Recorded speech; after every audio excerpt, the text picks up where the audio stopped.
Hello, hello. I know we have folks joining us. We're going to give it just a minute or two to get started, but you can see the title on the screen. We're excited to welcome you all to our webinar on lessons learned related to COVID-19 health literacy in special and vulnerable populations.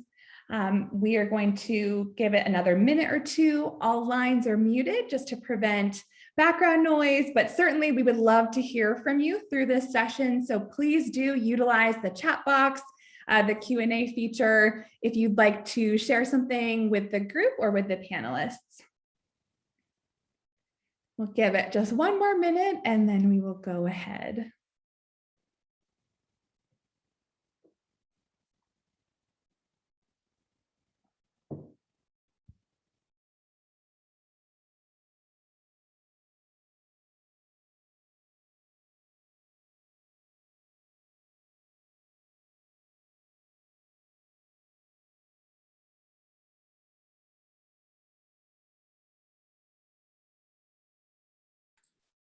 All right, we're going to go ahead and get started.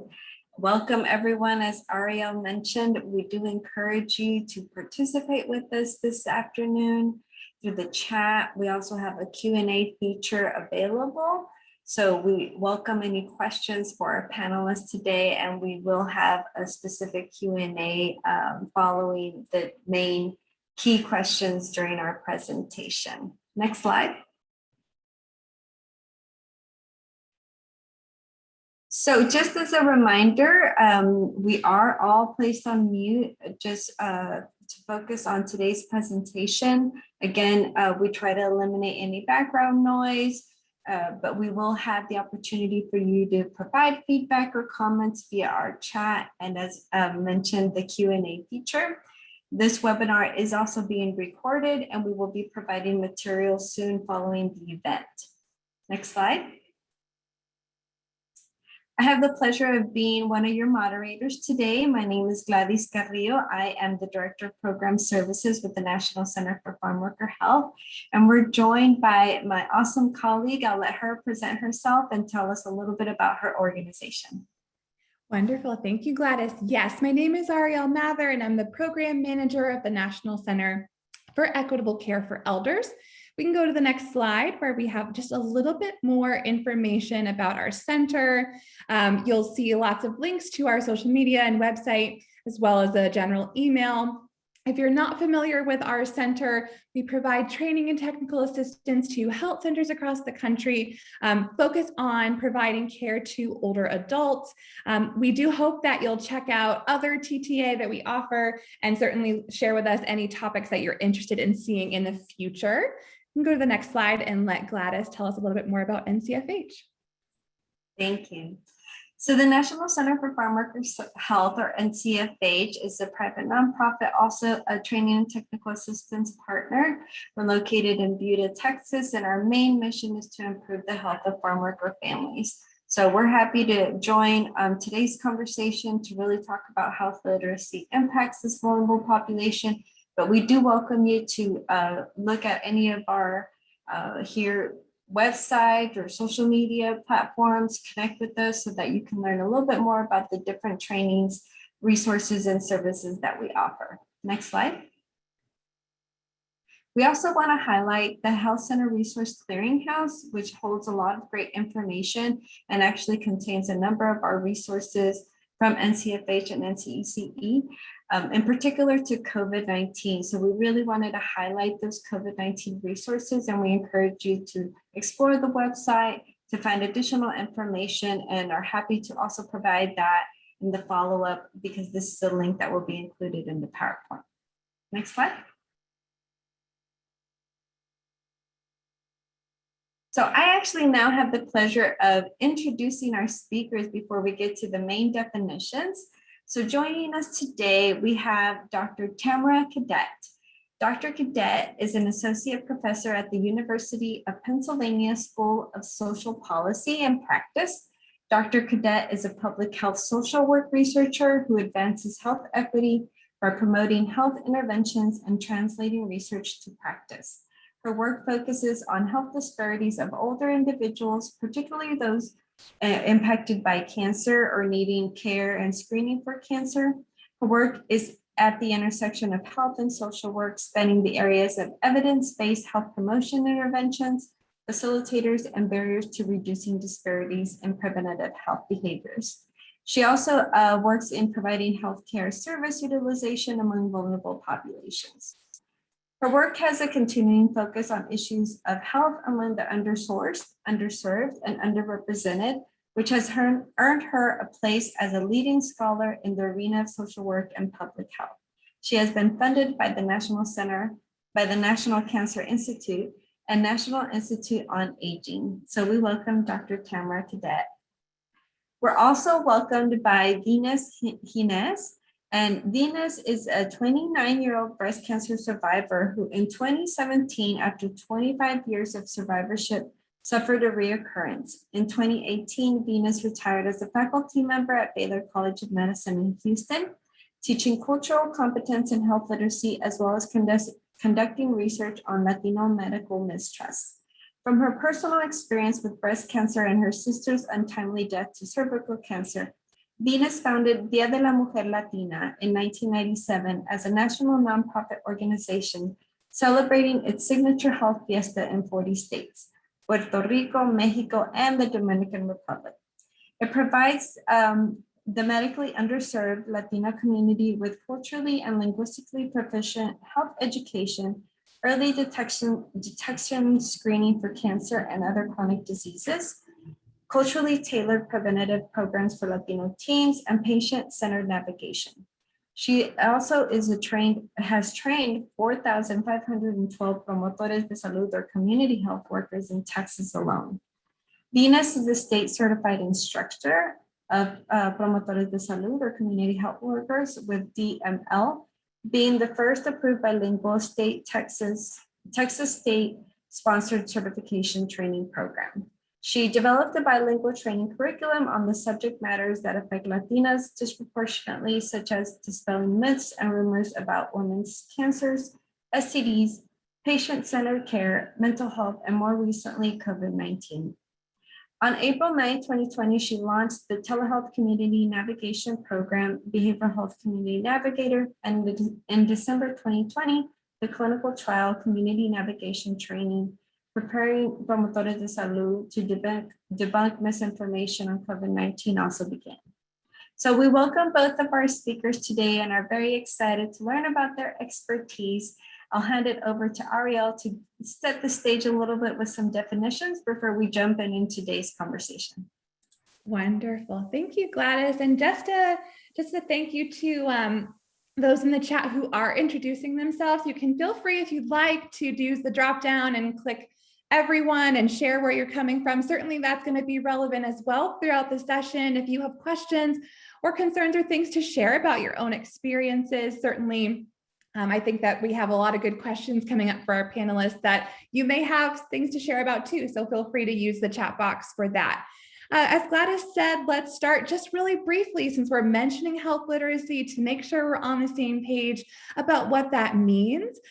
So these are actually really new definitions on the slide, both for personal and organizational health literacy. These are coming from Healthy People 2030, which recently came out. So these definitions are a little bit of a change from what we might be more familiar with from Healthy People 2010, 2020, where we primarily were using the definition, the degree to which individuals have the capacity to obtain, process, understand basic health information and services to make appropriate health decisions.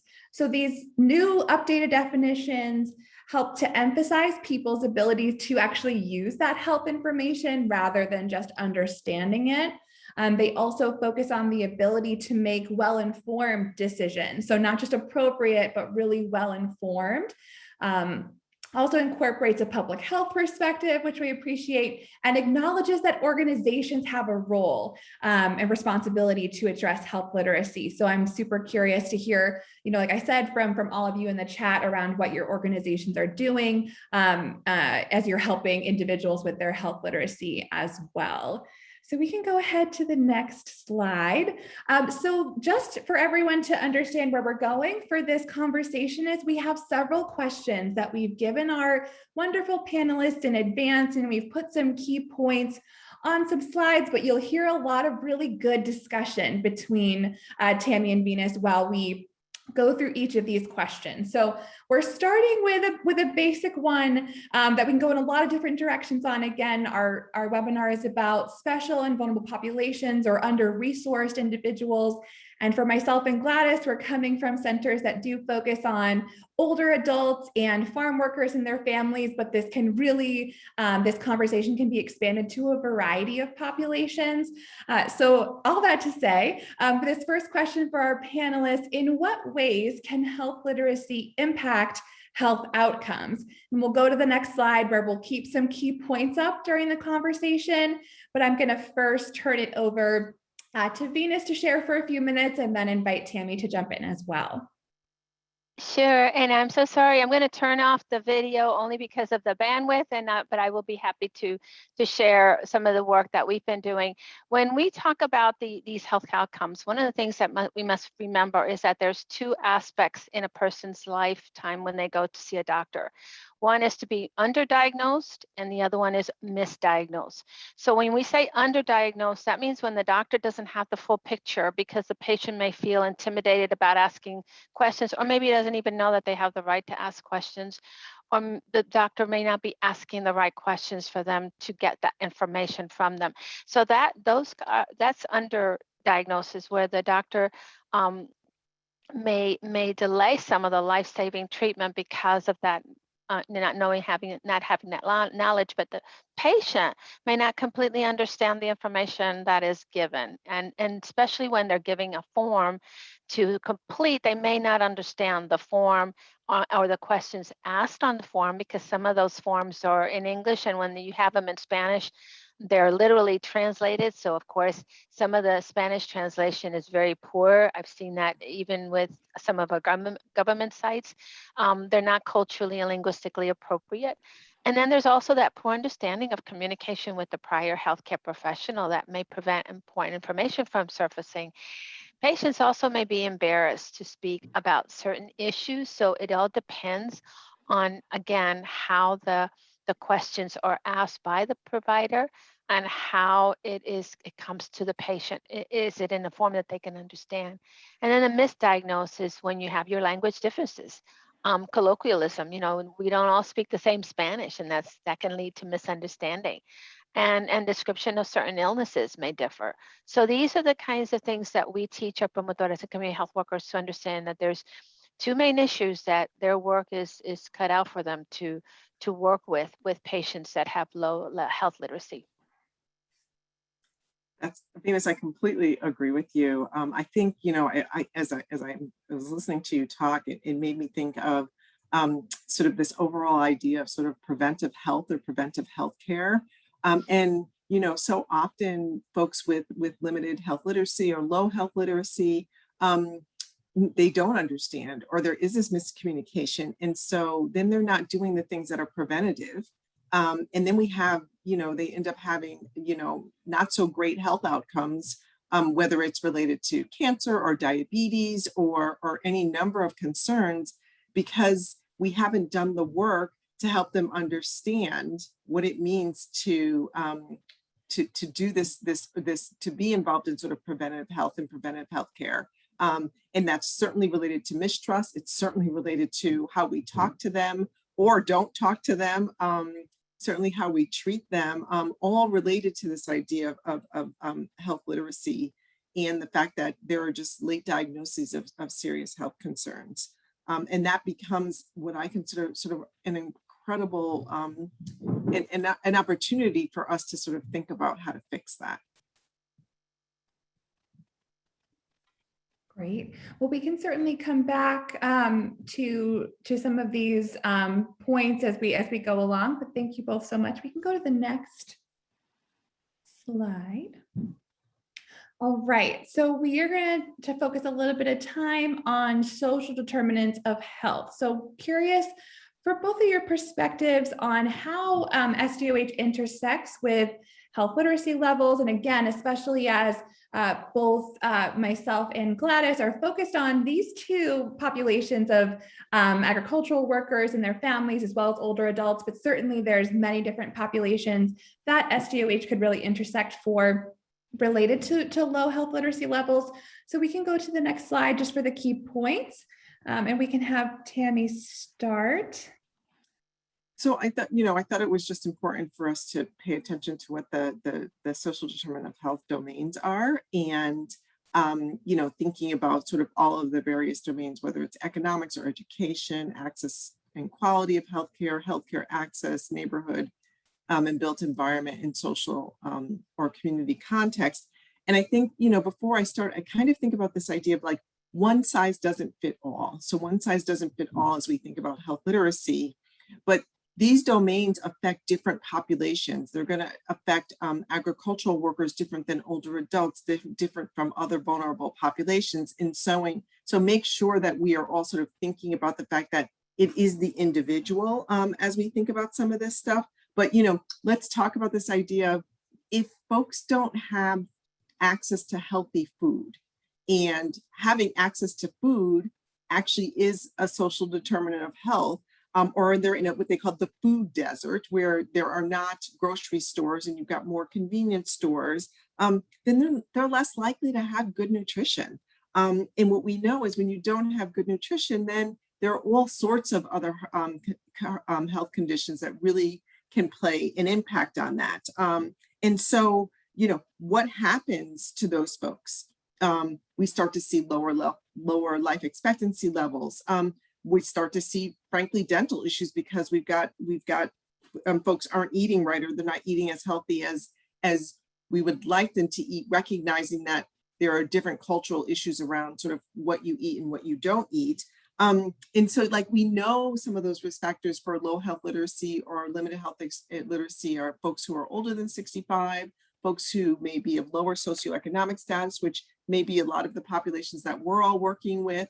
Similarly, folks that have low educational status and or may identify as a racial or ethnic minority. And it could be all three of these. And I think what's important is that it's not always one. It could be, older age and low educational status, or it could be socioeconomic status and being a racial or ethnic minority, or it could be all three. But ultimately, because we don't know, I'm going to argue, even though we are talking about low health literacy and limited health literacy, that we need to make sure that this information is accessible to all populations. So whether we're thinking about economics or education or health, I want us to sort of think about that in that way. And so what are those literacy issues? What are those literacy issues? What are those literacy interventions that we need to be thinking about that begins to match people, recognizing that they're individually and they're individualized, and they're going to come at this in lots of different ways.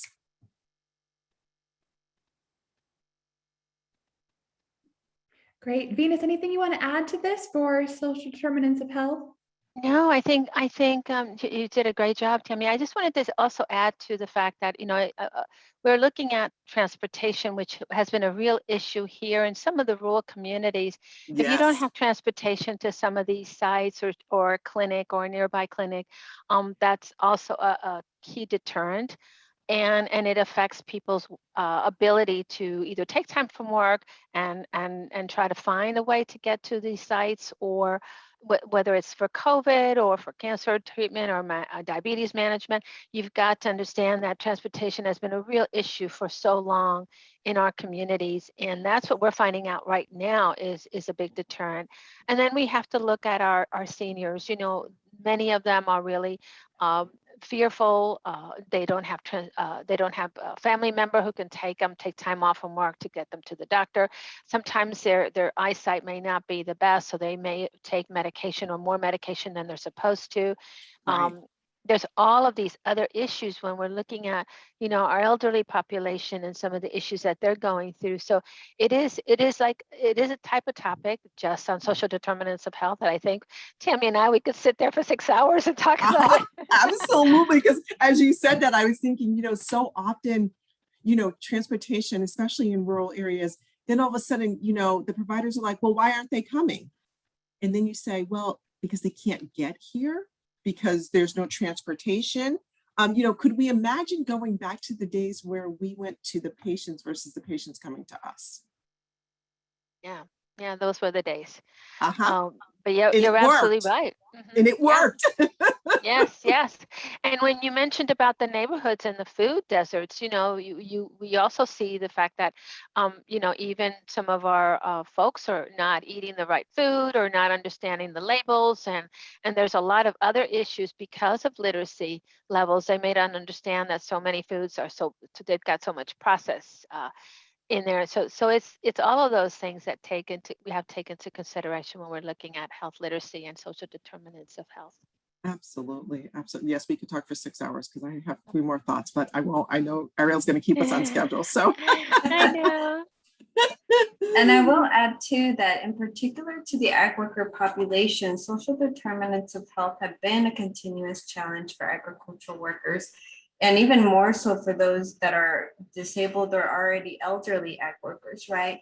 And so with this population, they actually have been significantly impacted by transportation, housing, and food insecurity. Those have been the 3 top SDOH reported for agricultural workers, and health literacy is intertwined in all of them, right? Yes. In areas that you both have mentioned, if an individual doesn't have transportation, they can't access health education. Right. If an individual cannot access healthy foods, they don't have that understanding of how it implicates their health outcomes, right? And so we do really recognize that these social determinants of health have a big impact on the health overall of our vulnerable populations, and even more so when that level of understanding is a continuous challenge for our patients. So I did put in the chat one link related to social determinants of health for learning collaboratives that NCFH is actually offering this spring, where we're exploring those particular SDOH factors that really impact agricultural workers. So I would encourage you to check those out if you're interested and join those conversations to learn more about them. Wonderful. Gladys. Yeah, thank you, Gladys. And I know that for many of the national training and technical assistance providers, there's a lot related to social determinants of health. So if you're coming to this session primarily from the vaccination angle, primarily from the COVID-19 angle, and you are interested in engaging more with some of this intersection, to Gladys's point, there's a lot that's searchable in the clearinghouse that we linked before. And certainly our center also is going to have some learning collaboratives focused on especially rural health equity in the spring, and more for older adults, how community-based palliative care can address social determinants of health. So lots of opportunities. We'll plug again those websites and those resources, but appreciate everyone's thoughts on that. So we can certainly circle back to this, but let's for now go to the next question. And here's where we really start talking about what our webinar title is indicating. So it's a big question, but we are thinking about lessons that have been learned. Maybe they're brand new lessons, maybe they are lessons we've been thinking about for a while, but they can be applicable to COVID-19 health communication challenges.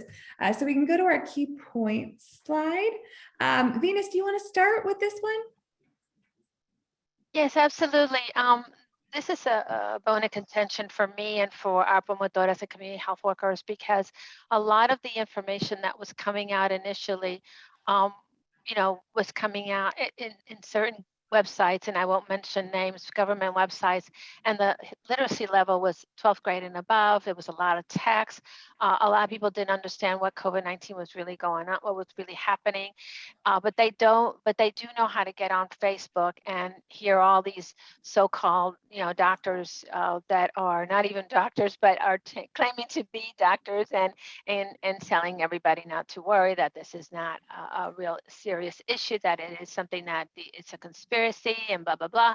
And so because of the fact that they are not getting the information from a reliable source, it's not communicated in a level that they can understand, many succumbed to these falsehoods that were coming, this misinformation that was coming from some of these social media sites. And so that was one of these issues that we were really baffling, even as of today. And Tammy, you might want to hear about this. The certain government, very prominent government site is using for immune compromise, immune deprimido. And if somebody hears the word deprimido, everyone who speaks Spanish here, what does that mean to you, deprimido? Yeah, you put it on the chat just so I can see if everybody knows what deprimido is who speaks Spanish. But I'll tell you, it is yes, yes, absolutely. And I have given them my feedback. Please do not use that. But they're using the dictionary from Spain, and so that has been a real sad concern of mine, because I don't see them changing it. This is the way it is, and we're going to have to get used to that language. The word ensayos means experiments. And when you go to some of these websites and you see the word ensayos and you talk about the ensayos with COVID-19, people are going to say that's an experiment, and that, that raises red flags. It was a clinical study, and it took time to do that. It wasn't just an experiment. And so these are the kinds of terms that the government has used in the past that have been problematic for many of our community health workers and promotoras as they're trying to get this information out. Another key point that I think for us is this the acronyms that are being used, and that's another issue that we've seen. People are just getting used to saying these terms, stating these in an acronym form, and that's still very complicated for many of our community folks, and it leads to more misconceptions and mistrust. Mm-hmm. Oh, you've made me really depressed, Venus, that we would still be doing this after all of this. There were I guess I'll start with this idea of the uncertainty around COVID is huge in general. And then we've got language that doesn't match, or language that's not clear. And you are correct. I am thinking of folks who will not look at the government websites. They go to what I call YouTube University. And I'm like, oh, no, don't do that. And the pushback is, well, why not? Because I understand this, Tam. I don't know what they're saying. And so, for me, when I think about sort of the lessons that we can learn from the challenges is, first of all, we need to be clearer. And I do think all of us that are working with patients and clients and folks, whether it's farm workers or agriculture in urban settings and rural settings, I think, without we don't want to say the government's wrong, but we want to just be able to say, so let's talk about what this means. And we all have the skills to be able to do this in clear language and say, you know what, we actually don't know. And we need to explain that. We have to give our folks credit. They know exactly. We have this sort of, we need to bestow all of this information. Well, let's hear what they're thinking about so that we can then actually clarify some of these challenges and help them get these clear information. And if we've got the relationships that I'm going to assume that we all have, then hopefully we can combat a little of the stuff that's happening at the federal level. I will tell you, I have been in many conversations around this is just, you know what, I'm going to go and I look this way and they're going to give me something and it's going to be an experiment. And then I have to go back for the second one and it's not going to work. So all of that mistrust is very much alive. And so what do we have to do?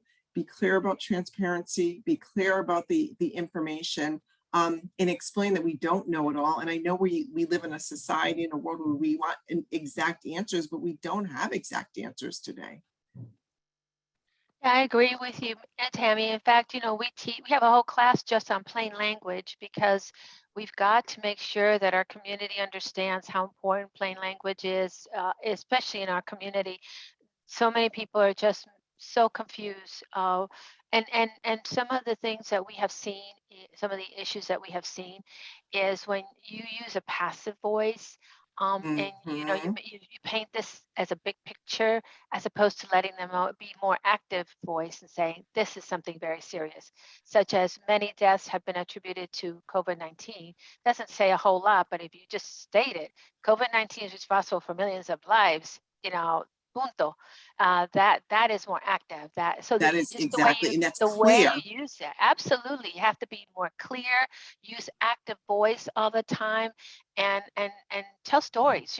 With us, the only way that we've been able to share a lot of good information with our community is by telling stories, and they listen to stories. Absolutely. I tell everybody, and I have permission to say this, my mother was not interested in getting the vaccination.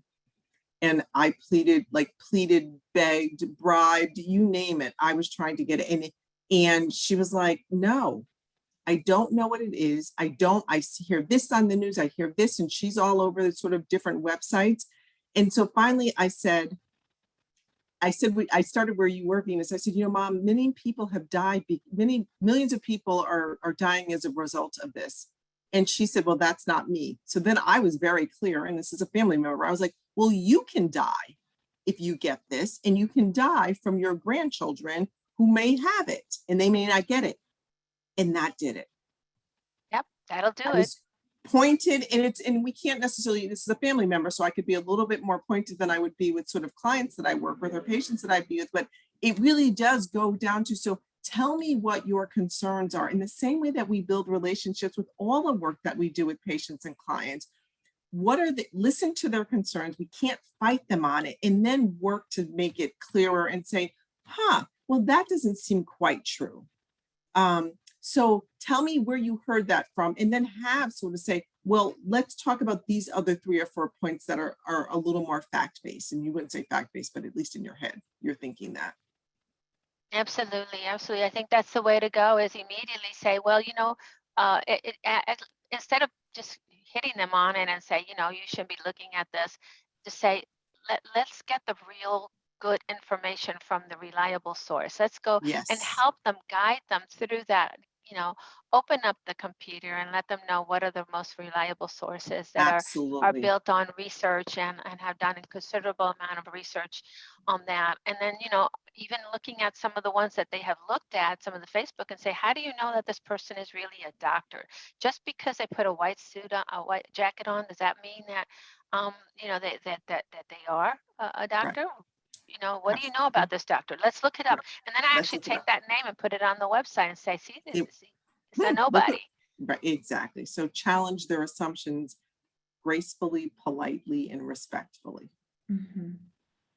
I'm curious what you both think before we move on to another question, just especially thinking about one of the first bullet points we have on this slide. As a slight tangent, our center was recently involved in a webinar where we're talking about, the changing healthcare landscape, and certainly the negative impact that the pandemic has had on healthcare, but also some of the surprising, if you can call it positive, of like, oh, we've realized we can reach, this community, or for transportation challenges.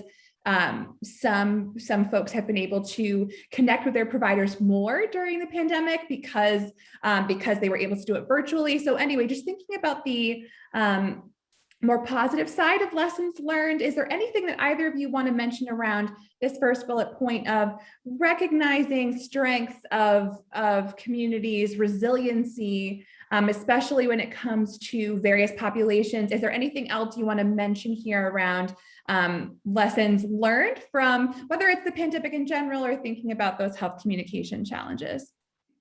So the first thing that comes to mind for me is, and I've used this in a while, one of the, I think, a very interesting and potentially successful PSA was done was when the feds, and I can't remember which one in particular, but they showed the African-American or Black woman doctor who was involved.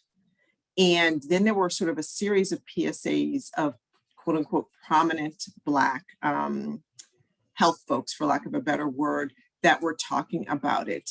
And when I have been talking with older adults in some of the work that I do, they brought it up and it made a difference. And so, sometimes, or even, they have some of I think Ariana Grande, the sort of pop singer, was sort of out there doing stuff, or they showed her going to get vaccinated. And so one of the things that I think it probably reached, I don't follow it, but it probably reached a population. And so this idea that can you actually match sort of folks who may be in these positions that folks respect or will listen to, and find that they're doing it. And then on the other hand, and there are certainly lots of issues around telehealth, but I did find a lot of my older adult patients were saying they were talking to their doctors more, and they were learning how to use their smartphones and their computers because the doctors wanted to see what their surroundings were like. And it offered this other opportunity, this other glimpse into the world of patients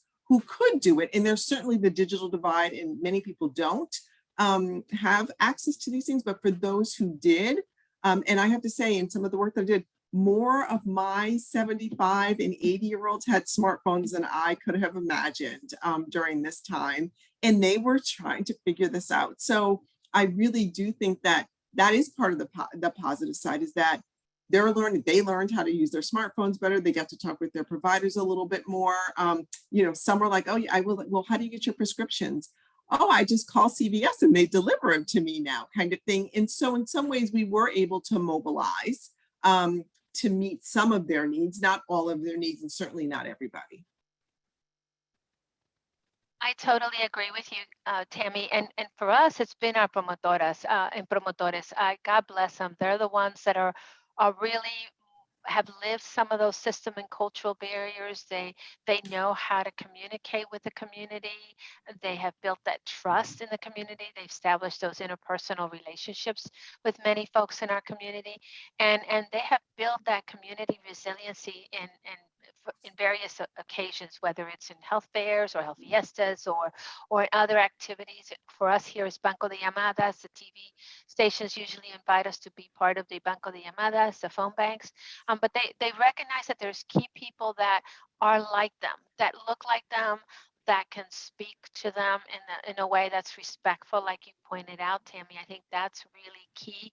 I agree that when they have seen pictures where they can recognize that person and see that picture of somebody that looks like them, they are more apt to want to read that, as opposed to seeing things, materials that's just got a lot of white people. Or worse yet, are you ready for this? Have you seen the infographics with the featureless faces?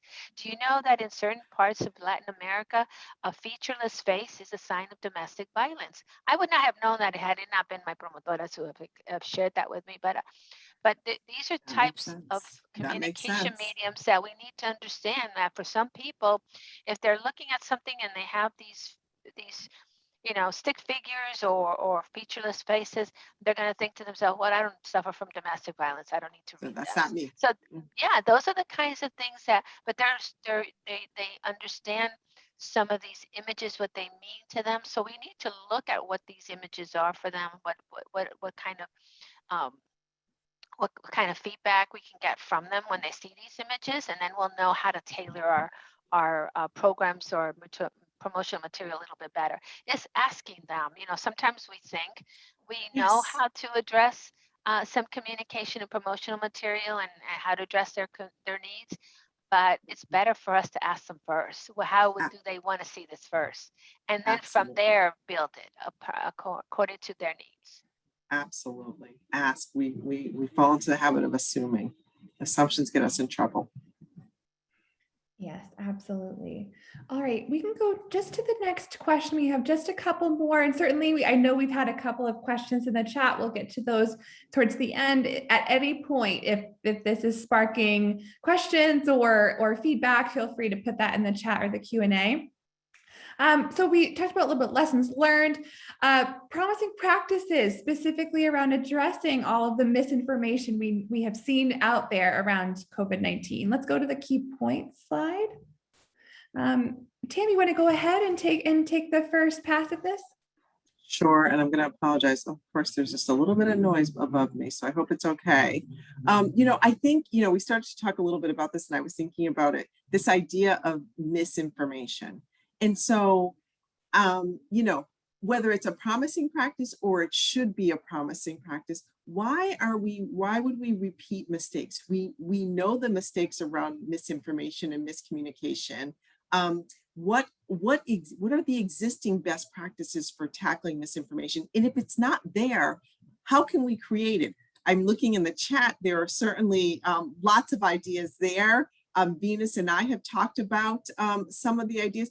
You know, we could create our own sort of promising practice fact sheet around this is what we should do. Can we ask folks first? Then how do we respectfully and politely sort of address some of that misinformation? Do we do things like Venus said, well, let's go to Facebook and see if this really, see this where you got your information. And then, oh, he says he's a doctor. Well, let's see if he really is a doctor. So that we begin not only in this, you know, this will not be the first, unfortunately, pandemic or issue that we have where there will be, there will be deaths or folks getting hurt, or even if we just go back to our initial slide where we've got folks who are getting misdiagnosed or underdiagnosed.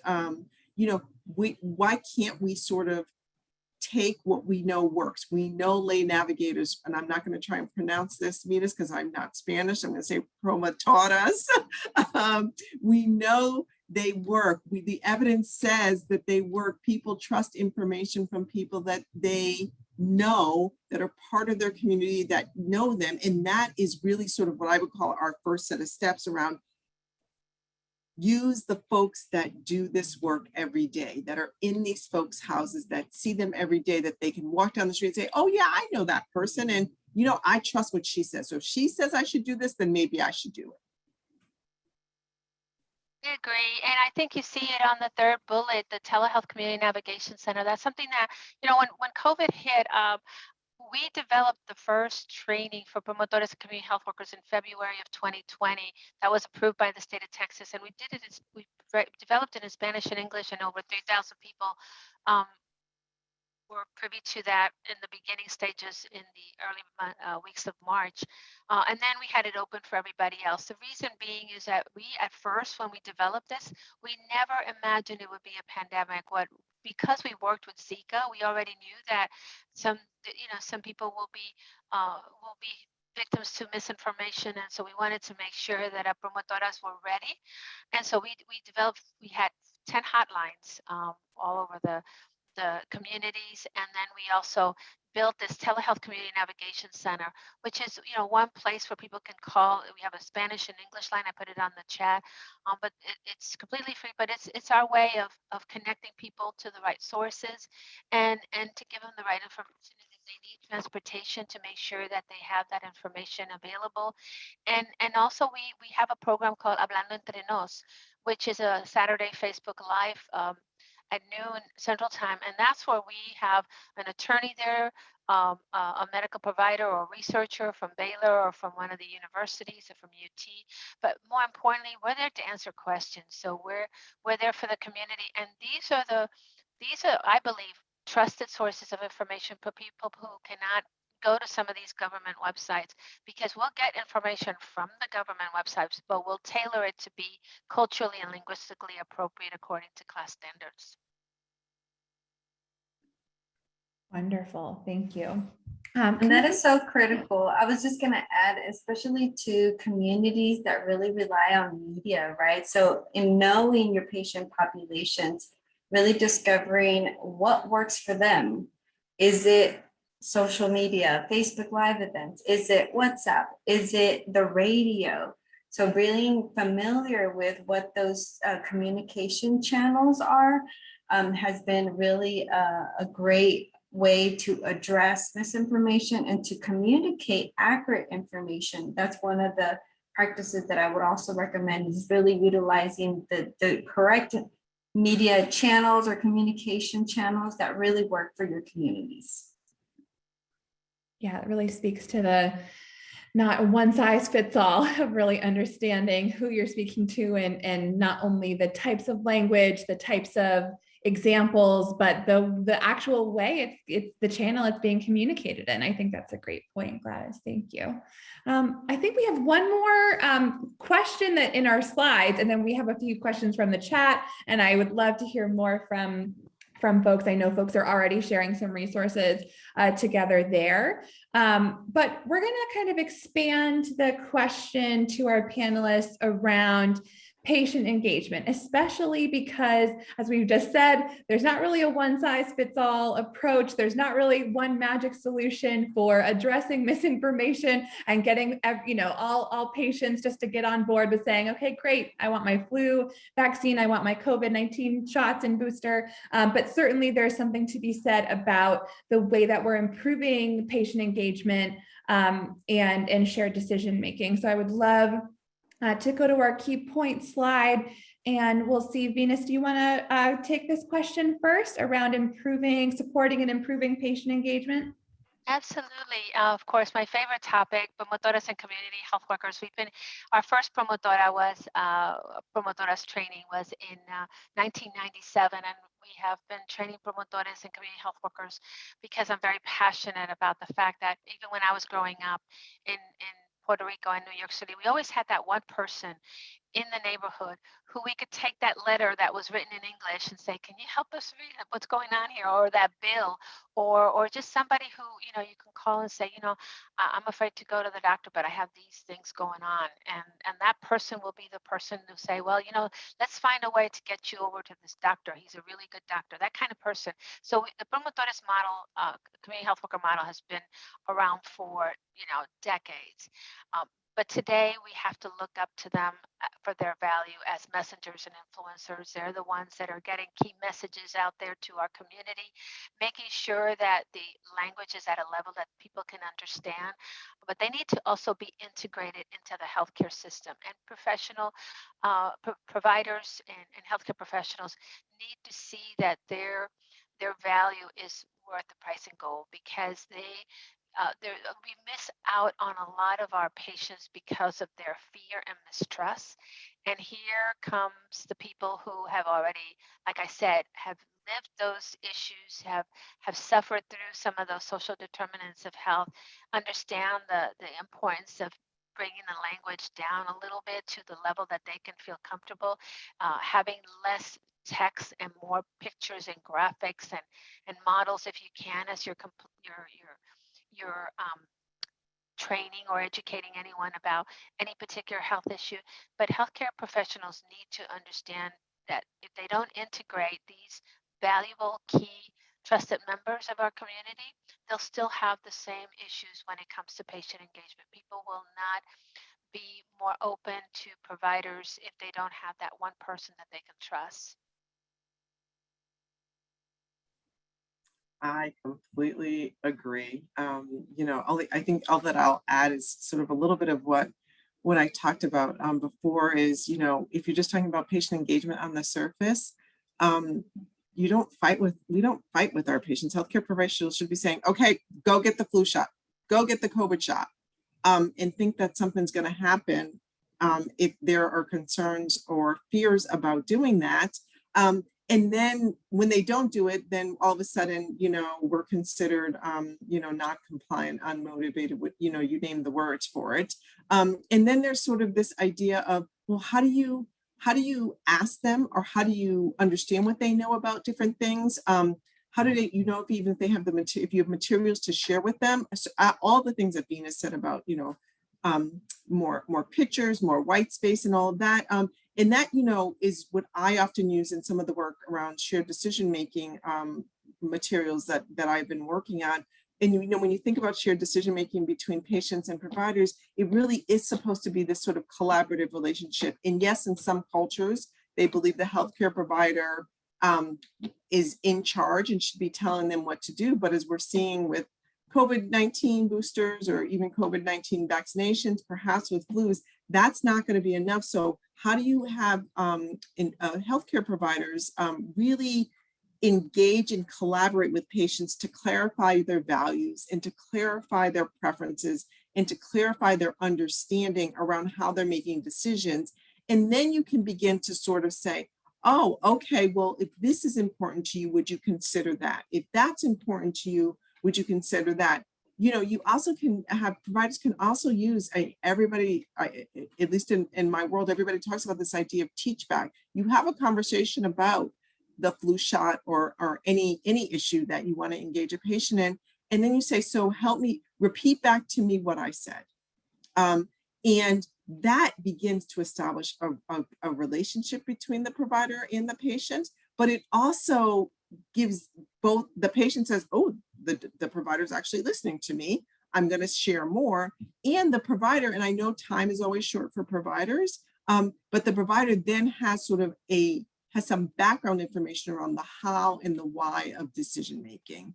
And then the last thing that I'll just say is, when we are developing these materials, we really should consider going straight to the source. So in the work that I do, I develop materials, and then they're around older adults in particular. And then I find older adults to say, did I get this right? I think I got this right. And sometimes they're like, oh no, Tam, that doesn't make a bit of sense. I would never say it that way. I don't know what you're talking about. Try something more like this. And I have changed entire pamphlets as a result of that feedback, which makes sense to them, which is ultimately what's important. Tammy, you bring up a really important point there, is because we don't all speak the same Spanish. We have a team of promotores that represent Colombia, Venezuela, Puerto Rico, Cuba, Mexico, and Costa Rica. And when we translate any kind of material, we send it off to them to make sure that every one of them can sign off and say, yeah, I understand it, it's clear, it's good. If there's any questions, we would have to go back and find the word that is more appropriate if one is red flagged. So I think that's part of our commitment to our community. We take that little extra time to do this, as opposed to just Google Translate and throwing things out there.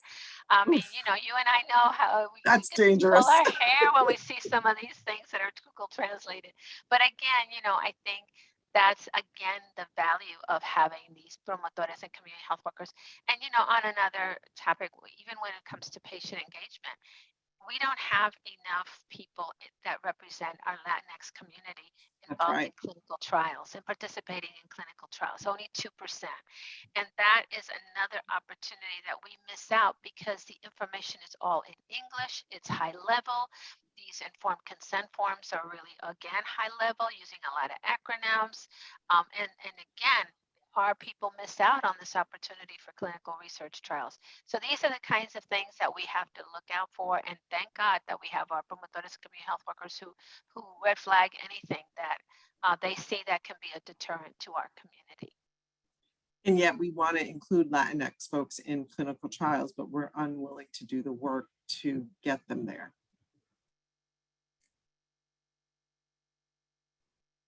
Yeah, thank you both so much for your reflections there. We can move on just to the main question and answer slide. Thank you. I know that, again, there's been so much good sharing in the chat, especially around translated materials. So I hope that folks have been able to see that dialogue and see some of the resources that have been sharing. I do want to say, of course, we have a few minutes left for other questions that you'd like to ask Tammy or Venus or anyone on the panel, or put it out to the group.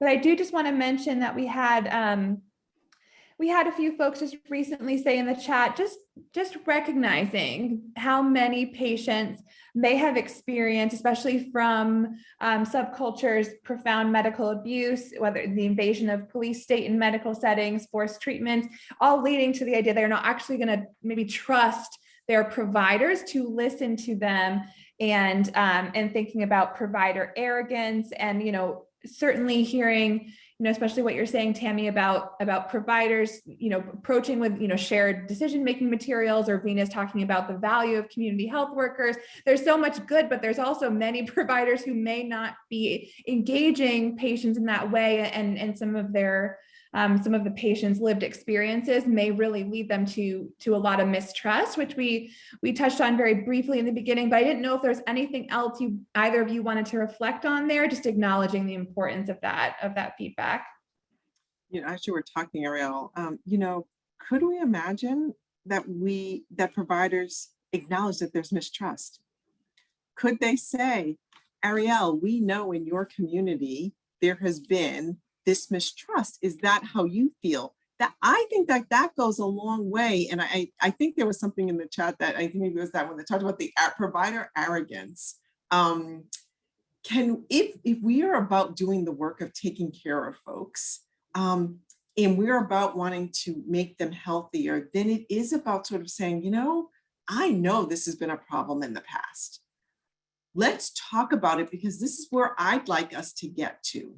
And yes, that's a lot of extra work, but we have a lot of work to do if we're going to actually, if we're serious about trying to fix some of this mistrust issue. And yes, we've got the lay navigators and the promotoras and the community health workers, which I am huge fans of, but we need more than them to be doing the work too, so that we're hitting this at all different sides in all different kinds of ways.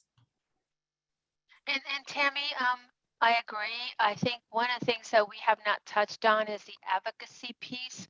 We can certainly advocate for policy change, not only to deter have some ramifications when there is a lot of this misinformation that, you know, we're seeing some things on and off, but we don't see anything very fluid that's coming down from Washington. We think another thing that I'd like to talk about in the advocacy piece is the fact that we can advocate as a community for promotores and community health workers to be taken off of the administrative for Medicaid reimbursement purposes and placing promotores and community health workers as care coordinators.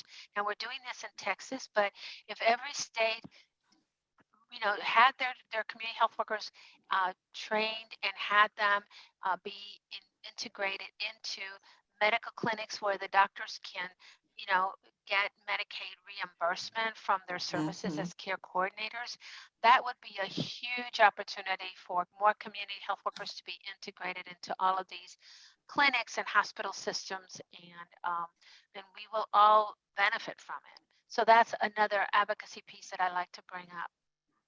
Yes. Great.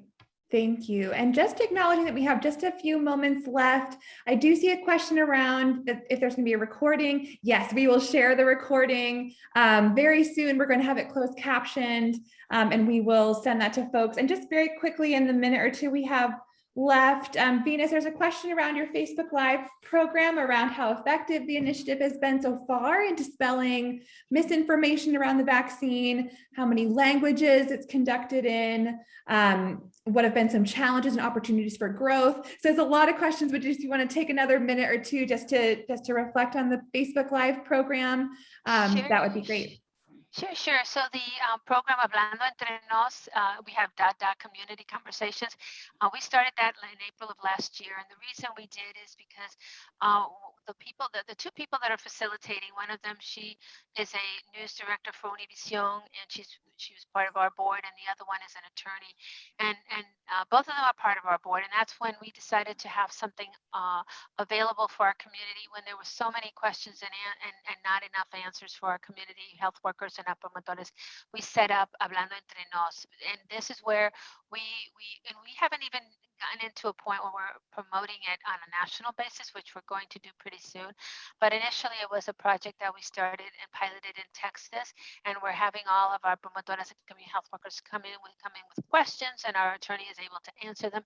But every time we start the Hablando Entre Nos, it's all about what is going on in our community. So Hablando Entre Nos, we start with what happened during the week, and then we go into, let's talk about COVID. We usually have somebody that is in the community, speak Spanish, and who can share what is the latest, whether it's what's going on with the vaccine for children and things like that.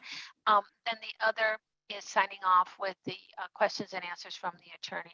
So for instance, just, and I know we're running out of time, but under the treatment for COVID, you know, we've heard a lot that it's free. It's not really free. What it is that the hospital systems have the right. It's a voluntary optional thing for hospitals to bill the government. If they don't bill the government, they're going to bill the patient. And that's where the mistrust has come lately, when patients are getting thousands of dollars of bills from the emergency room visit. And so this just adds more to the mistrust, and the fact that they're signing off things that they don't know what they're signing off in the emergency room. And again, we need to be on top of that and have more legislative policy to avoid these kind of pitfalls. Yes, thank you both so much. And just being mindful of the time you see in the chat and on the slide, we would love to hear from you. When you close out this Zoom, an evaluation will pop up. We'd love to hear your feedback. If there were questions that we didn't quite get to today, we'd love for you to respond to the email that all of the registrants will receive shortly after this session. Feel free to pass along questions. We will connect with Tammy and Venus and hopefully get you any of the other information you are looking for.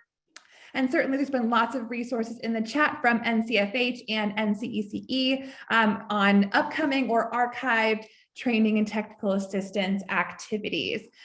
So thank you so much for your time. This concludes our webinar for today, but we hope to continue these conversations with you on our website, social medias, and in other future opportunities for training and technical assistance. Let us know if you have any questions, and we hope you have a wonderful